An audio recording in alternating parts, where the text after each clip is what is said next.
Саламатсыңар балдар. Кутмандуу күнүңөр менен. Математика сабагынын темасы кошуу менен кемитүүнүн байланышы. Бүгүнкү сабакта мисал маселе иштөө менен кошуу кемитүүнүн байланышын билесиңер. Ой жүгүртүү, эске тутуу жөндөмүңөр өсөт. Өз алдынча иштөөгө көнүгөсүңөр.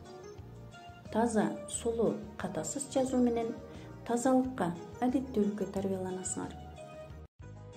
Эмесе балдар, китеп, дептер, ручка, карандаш, сызгыч бардыгын даярдап алып, сабакка көңүл бөлсөк. Алтын эрежебиз балдар.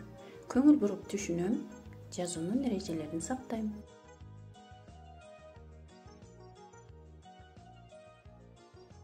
Биринчи саптагы мисалга көңүл бөлөбүз балдар.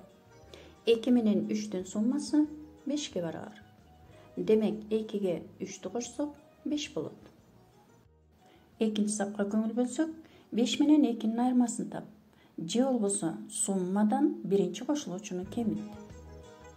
Суммадан биринчи кошулуучуну кемитсек, экинчи кошулуучу келип чыгат. Же болбосо 5 менен 2-нин айырмасы 3-кө барабар. Үчүнчү сапка көңүл бөлсөк балдар. Суммадан экинчи кошулуучуну кемитсек, биринчи кошулуучу келип чыгат.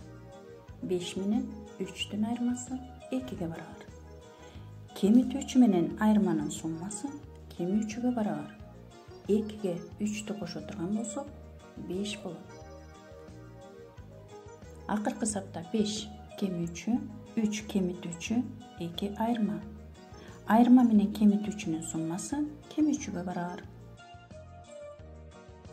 Азыр китебиңердин 46-бетин ачып балдар, 256 мисалдан 260 маселеге чейин өз алдыбызча иштейбиз. Мен силерге ийгилик каалайм. Көңүл бурганыңар үчүн ыраазычылык билдирем. Саламатта болгула балдар.